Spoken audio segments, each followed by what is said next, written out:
For 139 days, brothers Ewan, Jamie and Lachlan Maclean face the vast, unforgiving expanse of the world's largest ocean in a rowboat. Rowing 14,000 kilometres across the Pacific to Australia, the boys arrived in Cairns Harbour late last month. Tonight, their incredible video diaries take you inside one hell of a record-breaking journey.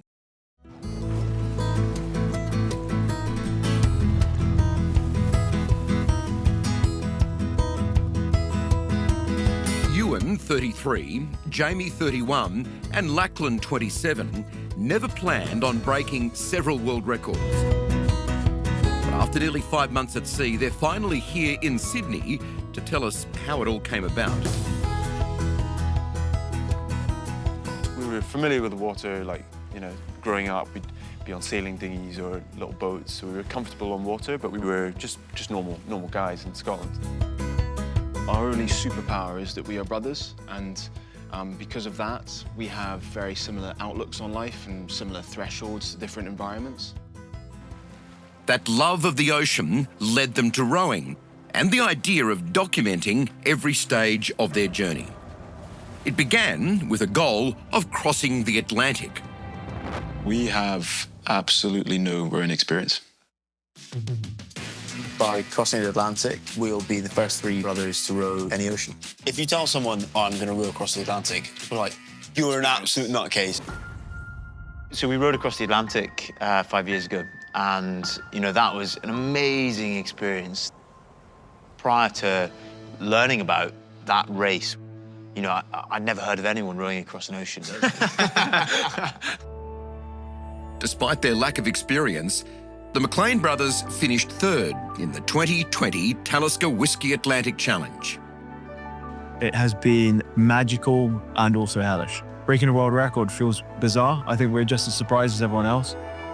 They crossed 5,500 kilometres of ocean from the Canary Islands to Antigua and rewrote the record book doing it.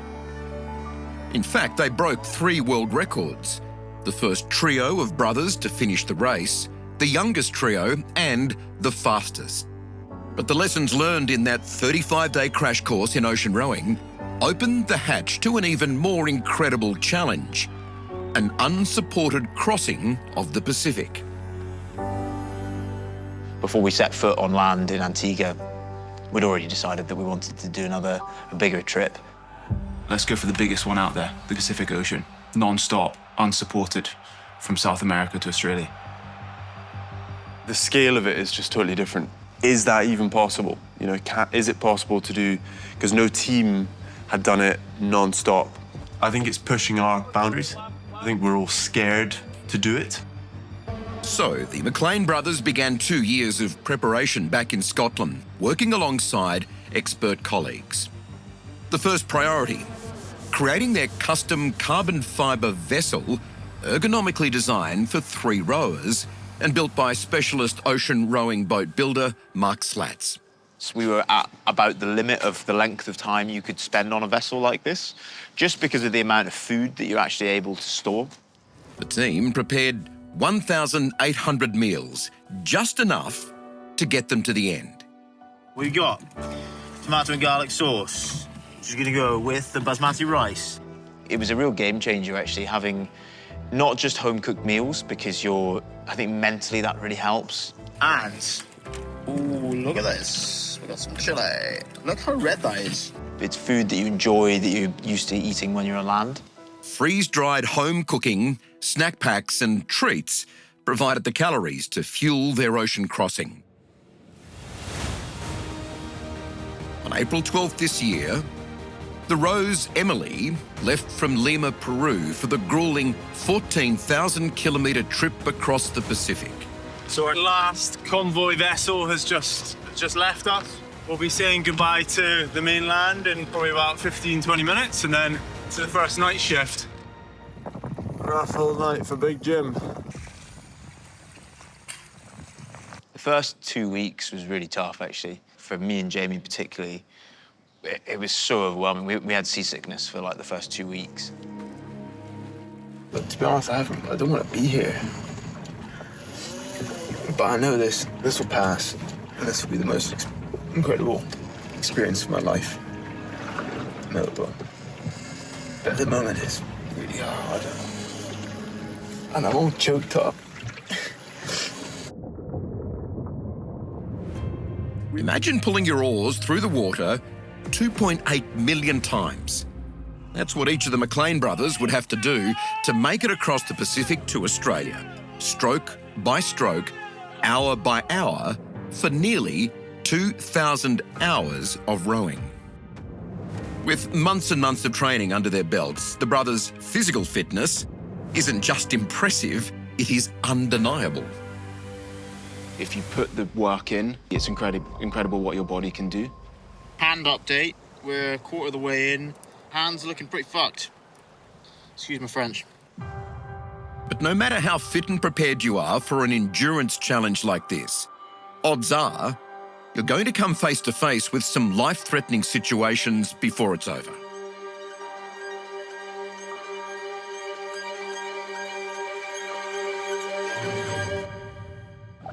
We have just seen an absolute monster. An absolute behemoth of a marlin. Like a brick shithouse. It was huge. And it had this like sinister look in its eye. Those are the kind of fish that would wreck a rowing boat. Pretty scary. For us was to lose someone at sea, to lose a brother at sea. But the reality is, you know, we couldn't go back and rescue someone in that boat. If someone was lost overboard, it is in many ways game over. We did kind of talk through, and I think we were all aligned that the other two would try and finish the trip. Yeah, morbid conversations, but important ones. Fucking hell. Well, we're gonna lose stuff. Everything's floating. Everything's floating! The distance and scale of the challenge is almost unimaginable. At times, during the crossing, the closest people to the brothers would have been astronauts in the space station. Not anyone on Earth. We're trying to take every shift at a time, one night shift at a time, one sunrise, one sunset at a time. Just because if you zoom out too far and view the whole thing in its entirety, it's extremely overwhelming. You're falling asleep the whole time. You're really focusing to try and keep those eyes open. You're just counting down minutes until dawn arrives. Every day is a roller coaster of emotions when you're out there in the middle of the ocean, and I think it's more raw. Everything's raw and you're exposed. The struggle is to calm the waves of intrusive thoughts crashing in your own head. When you're sleep deprived and mentally drained. It's highs and lows. You have moments of just like amazing euphoria, incredible sunsets and sunrises. Some big dolphins just off our stern. We've got the most amazing rainbow I think I've ever seen.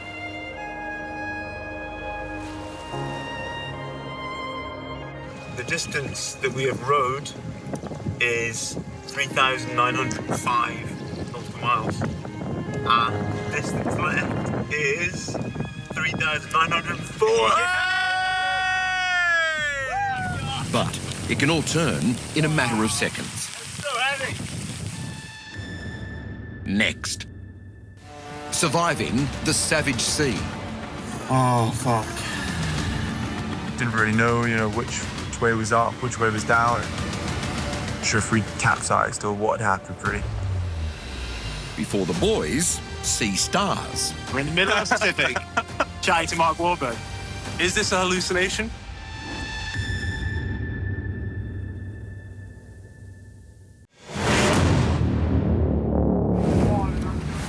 What's going on, Lachlan? Oh, she's a big one.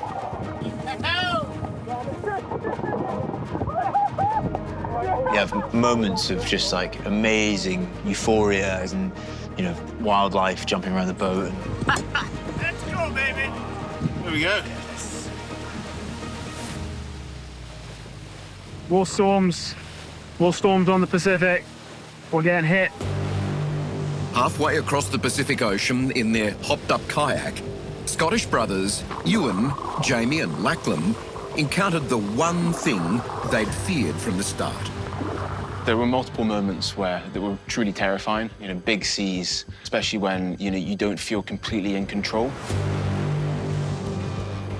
Oh, fuck.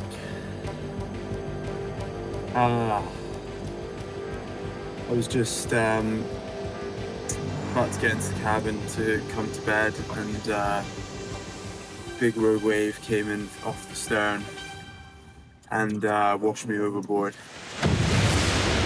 Probably a 12-foot wave, kind of just barreled, started to break at just the wrong time, swept me off my feet, and I was throwing over the starboard side. Didn't really know, which way was up, which way was down.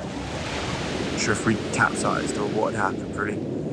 The next thing I knew was red headlight came into view, and Ewan's hand came overboard, and so I grabbed it with my other hand, and between us we managed to sort of haul me back into the boat.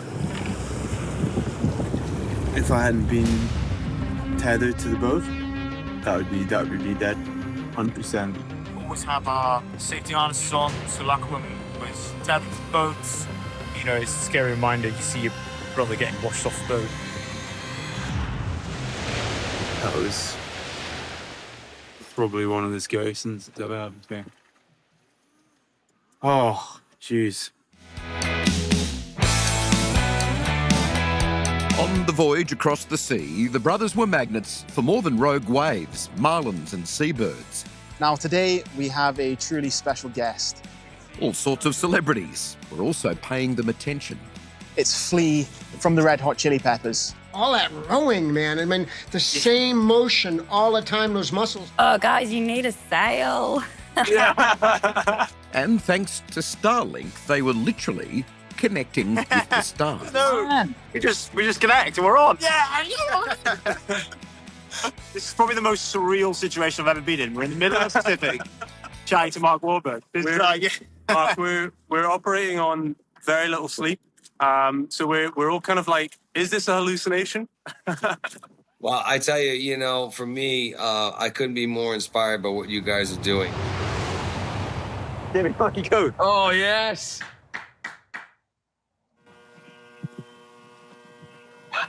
No way.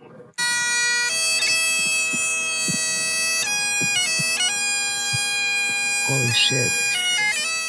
Just having conversations with like these heroes, like it's an amazing how much of a morale boost that has. You find a million excuses to give up on something, but you find one good reason to do something, and that's usually the thing that'll get you to the finish line and beyond. Feeling like you've got so many people behind you, it's such a powerful thing. That worked. Oh my God. I could play you in a movie. This is so cool. Day 101. And the brothers have harnessed this power to fundraise for clean water projects through their charity organisation, the Maclean Foundation, with a goal of raising £1 million. Clean water is like super important, but that's what we're fundraising for, and we thought that rowing an ocean was like the best way we knew how. It's amazing. Thank you for making the time. Oh, my pleasure, man. I'm so inspired by what you guys are doing. I love you guys. I'll keep in touch.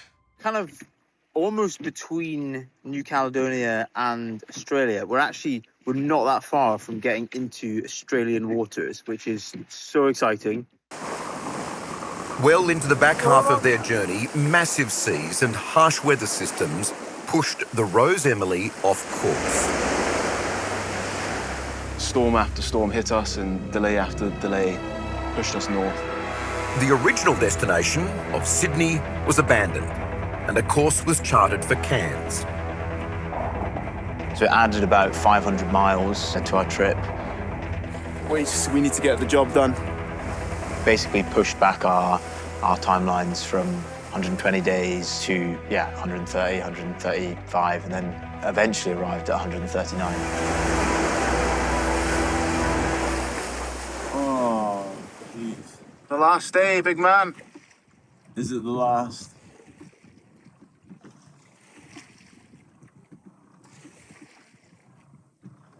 Yesterday was the fucking last day. With the wind at their back and land in sight, Ewan, Jamie and Lachlan Wow. are getting close to reaching their goal. Have a look over there, boys. That is Australia!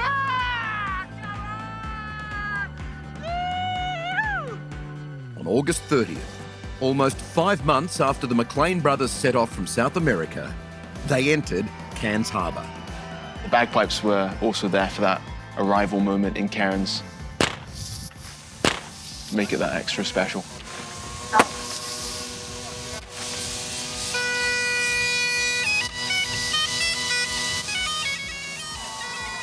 We hit that total of $2 million Aussie for clean water projects. That will be 40,000 people with access to clean water for the rest of their lives. Hey guys, I'm just at fire security. You guys feeling a bit healthy? And it's welcome to Cairns, welcome to Australia.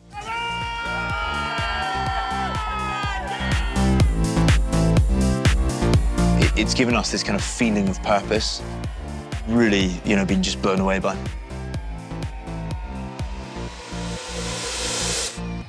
And we'll see you next time. Cheers.